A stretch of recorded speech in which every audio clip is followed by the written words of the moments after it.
कौन से ऐसे लोग हैं जिनको आप अपने घर पर बुलाकर लाते हैं तो आपके पत्नी के ऊपर बुरी नज़र डाल सकते हैं और उनके साथ संभोग कर सकते हैं। ऐसे लोगों को हमें घर पर कभी भी बुलाकर नहीं लाना चाहिए। दोस्तों, आखिर ऐसे लोगों की पहचान हम कैसे करें? इसके साथ ही दोस्तों जानेंगे कि स्त्री का वो कौन सा अंग है जो कि रात्रि होते ही गीला होने लगता है। आज की कहानी में दोस्तों इन दोनों प्रश्नों का उत्तर हम लोग जानने का प्रयास करेंगे, इसलिए दोस्तों आप लोग कहानी को पूरा अंत तक जरूर सुनना। चलिए दोस्तों कहानी को शुरू करें उससे पहले आप लोग चैनल को सब्सक्राइब कर लीजिए और वीडियो को लाइक कर दीजिए। एक बार की बात है, भगवान विष्णु बैठे हुए थे, तभी वहाँ पर गुरुदेव पहुँच जाते हैं और कहते हैं कि हे भगवान विष्णु, मेरे मन में एक प्रश्न चल रहा है। तभी भगवान विष्णु कहते हैं कि हे गुरुजी बताइए आपका आगमन आज कैसे हुआ है। तभी उसके बाद गुरुजी कहते हैं कि देखिए स्वामी, मेरे मन में जो प्रश्न चल रहा है उसका हल बहुत ही ज़रूरी है। तभी भगवान विष्णु कहते हैं कि बताइए आपके मन में क्या प्रश्न चल रहा है। तभी गुरुजी कहते हैं कि देखिए, मैंने देखा है कि अक्सर लोग जो अपने ही होते हैं वही अक्सर धोखा देते हैं, और कौन से ऐसे लोग हैं जिनको अपने घर पर बुलाकर लाना आपके लिए ही जान का खतरा हो सकता है और आपके साथ गद्दारी कर सकते हैं। इस तरह से दोस्तों कहे तो भगवान विष्णु कहते हैं कि ठीक है, आपका प्रश्न तो बहुत उचित है। उसके बाद फिर कहते हैं कि ठीक है, मैं इन प्रश्नों का उत्तर एक छोटा सा कहानी के माध्यम से देने का प्रयास करता हूँ। उसके बाद दोस्तों भगवान विष्णु कहते हैं कि एक गांव था, उस गांव में एक यानी कहे तो सेठ रहा करता था। सेठ के 4 लड़के थे। चारों लड़के में से 3 लड़के काफ़ी चालाक थे और वो पढ़ाई लिखाई कर अच्छी खासी नौकरी करने लगे। इस तरह से सेठ ने अपने तीनों लड़के की शादी कर दी। दोस्तों, सेठ का जो चौथा लड़का था वो मंद बुद्धि का था, खा पी कर दे हाथ से हाथा काटा था। यह सब देखकर तीनों भाइयों को पसंद नहीं आता था कि पढ़ाई लिखाई किया नहीं और मंद बुद्धि का था। इस तरह से दोस्तों धीरे धीरे समय ने अपनी करवट लेत रही और एक बार की बात है, जो सेठ की तीनों पतोह थी वो अपने देवर से जलन करने लगती है कि सिर्फ यह दिन भर खाकर अपनी देह बनाता है। उसके बाद सेठ ने सोचा कि अपने लड़के को मैं पहलवानी सिखाता हूँ, क्योंकि ये देह हाथ से हट्टा कट्टा है। उसके बाद सेठ यानी कहे तो अपने लड़के के लिए अच्छा खासा खान पान लाने लगा और वो पहलवानी करने लगा। दोस्तों अब और जलन करने लगी उसकी पतोह और कहती है कि हम लोग दिन भर मेहनत करते हैं और ये दिन भर सिर्फ अच्छे खाना खाता है। इस तरह से दोस्तों कहे तो अब उसका घर में रहना काफ़ी मुश्किल हो गया था। तभी सेठ सोचता है कि अपने इस लड़के की भी शादी मैं कर देता हूं, क्योंकि इसकी पत्नी आ जाएगी तो इसका ख्याल रखेगी। इस तरह से दोस्तों सेठ अपने लड़के की शादी कर देता है और वो यानी कहे तो बॉक्सिंग करना अब नहीं छोड़ता है और वो कुश्ती ऐसे ही लड़ते रहता है। एक दिन की बात है, सेठ कहता है कि तुम जाओ राजा के पास और उससे पूछना कि अगर तुम्हारे यहाँ काम है तो मैं काम करने के लिए तैयार हूँ। तभी उसका लड़का कहता है कि हे पिताजी, मुझको राजा क्यों काम पर रखेंगे। तभी सेठ समझाता है कि तुम्हारा देह हट्टा कट्टा है, अगर राजा को किसी काम की जरूरत पड़ेगी तो राजा तुम्हें जरूर रख लेगा। इस बात को सुनकर यानी कहे तो वो मंद बुद्धि का लड़का चल देता है और राजा के पास जाकर अपनी प्रस्ताव रखता है। उसके बाद दोस्तों राजा कहते हैं कि ठीक है, मैं तुम्हें काम पर रख लेता हूँ, जब काम पड़ेगा तो मैं तुमसे काम लूँगा। इस तरह से कहे तो वो अब राजा के यहाँ काम करने लगा। दोस्तों जो पहलवान था उसकी बीवी काफ़ी अच्छी, जो भी उसे एक बार देख ले उसके रूप के ऊपर फिदा हो जाता था। इस तरह से कहे तो राजा ने एक बार उसकी बीवी को देख ली और मन में चाहत आ गई कि मैं इसे कैसे पाकर रहूँगा, क्योंकि मेरी जो पत्नी है इससे खराब है और ये कितनी सुंदर है, जो कि मेरे यहाँ नौकरी करता है इसका पति, और ये इतनी सुंदर है। दोस्तों राजा ने मंत्री के साथ मिलकर चाल चलने की योजना बनाई। तभी मंत्री ने एक ऐसा उपाय रचा जिससे कि वो पहलवान उसके जाल में फंस सके। तभी वो लोग करते हैं एक उपाय और रानी को बीमार पड़ा देते हैं। तभी एक वैद्य आता है और वो कहता है कि एक ऐसी जड़ी बूटी है जिसको लाने के लिए हिमालय जाना होगा। तभी यह सब बात सुनकर राजा उदास हो जाते हैं और कहते हैं कि इस हिमालय जड़ी बूटी को लाने के लिए कौन जाएगा। यह सब बात सुनकर राज दरबार में सभी लोग अपना सर नीचे कर लेते हैं। तभी वो मंत्री कहता है कि हे राजन, हम लोग जो उस पहलवान को रखे हैं उसका क्या काम है, उसी को इस जड़ी बूटी लाने के लिए भेज देते हैं। तभी राजा कहते हैं कि ठीक है, आप सही कह रहे हैं, इस वक्त हमारे को पहलवान की काम है और पहलवान जाकर जड़ी बूटी लाएगा। जैसे ही पहलवान को यह सब बात पता चलती है, पहलवान कहता है ठीक है मालिक, मैं ज़रूर जाऊंगा जड़ी बूटी लाने के लिए। दोस्तों उसके बाद यानी कहे तो अगले दिन वो अपने घर जाता है बीवी से यानी मुलाकात करने के लिए। तभी राजा को यह सब बात पता चल जाती है कि अब पहलवान जाने वाला है जड़ी बूटी लाने के लिए हिमालय के पास।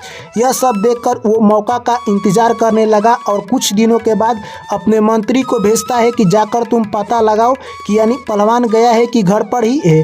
तभी मंत्री कहता है कि हे राजन, आप जाइए, हम नहीं जाएंगे, क्योंकि आप जाएंगे तो आपका काम बन सकता है। इस तरह से दोस्तों राजा को सारी अपनी प्लानिंग याद आ जाती है और राजा कहे तो पहलवान के घर पहुंच जाता है। दोस्तों पहलवान था जो कि जड़ी बूटी लाने के लिए नहीं गया था, वो अपने घर पर ही था। जैसे ही दोस्तों इधर राजा जाता है उस पहलवान के घर, तब उसकी बीवी आती है और कहती है कि आपको क्या काम पड़ी थी कि आप हमारे घर चले आए, अगर आप मुझे सूचना भिजवा देते तो मैं आपके यहाँ चली आती। यह सब देखकर राजा दोस्तों यानी कहे तो पहलवान की बीवी पर फिदा हो जाता है और कहने लगता है कि मैं आपको कष्ट देना नहीं चाहता हूँ, इसलिए मैं स्वयं चला आया। इस तरह से दोस्तों कहे तो वो सोचती है कि राजा के सर के ऊपर यानी कहे तो हवस का शिकार चढ़ा हुआ है। तभी राजा कहता है कि मुझे एक छोटा सा काम है, क्या तुम मेरा काम कर दोगी? तभी वो कहती है कि क्या काम है बताइए। तभी वो राजा कहता है कि तुम्हारा पति जो कि पहलवान है हमारे यहाँ नौकर बनकर काम करता है, अगर तुम मेरी रानी बनती हो तो हमारे यहाँ महलों में आराम करोगी, सारे ज़िंदगी का सुख और ऐश पाओगी। इस तरह से दोस्तों वो समझ जाती है कि इसके ऊपर यानी भूत सवार है हवस का, और वो कहती है कि ठीक है, आप हमारे आइए आंगन में बैठिए, क्योंकि बाहर लोग देख रहे हैं। इस तरह से राजा गदगद हो जाता है और उसके घर में प्रवेश करता है। दोस्तों कहे तो वो पहले से ये कुआं खोद कर रखी हुई थी और उसके ऊपर चादर और मखमल का यानी कहे तो गद्दा बिछा कर रखी थी, जिस पर जाकर राजा बैठते हैं। सीधे वो कुआं में चले जाते हैं और कुआं में वहीं पर वेट करने लगते हैं। इस तरह से दोस्तों अगले दिन सुबह होते ही यानी कहे तो पहलवान की बीवी अपने गांव के 2 लड़के को बुलाती है और राजा को बाहर निकलवा कर 50 कड़ी लगाती है, उसके बाद फिर उसी में डलवा देती है। इसी तरह से दोस्तों दिन व्यतीत होते गए। तभी पहलवान कहता है कि अब मुझे जाना चाहिए हिमालय के पास जड़ी बूटी लाने के लिए। दोस्तों यह सब बात पहलवान को पता नहीं थी। तभी उसकी बीवी कहती है कि ठीक है, आप चिंता मत कीजिए, आप पहले ससुराल जाइए, वहाँ से घूम कर आइएगा, तब जड़ी बूटी लाने के लिए जाइएगा, क्योंकि मैं इस समस्या का समाधान कर सकती हूँ। दोस्तों पहलवान जो कि मंद बुद्धि का था, उसे समझ नहीं आता है और वो सीधे अपने ससुराल चला जाता है। कुछ दिन जैसे ही व्यतीत होते हैं, मंत्री भी सीधे यानी कहे तो पहलवान की बीवी के पास आता है और कहता है कि मैं राजा की तलाश में आया हूँ, क्या राजा यहाँ पर आए हैं?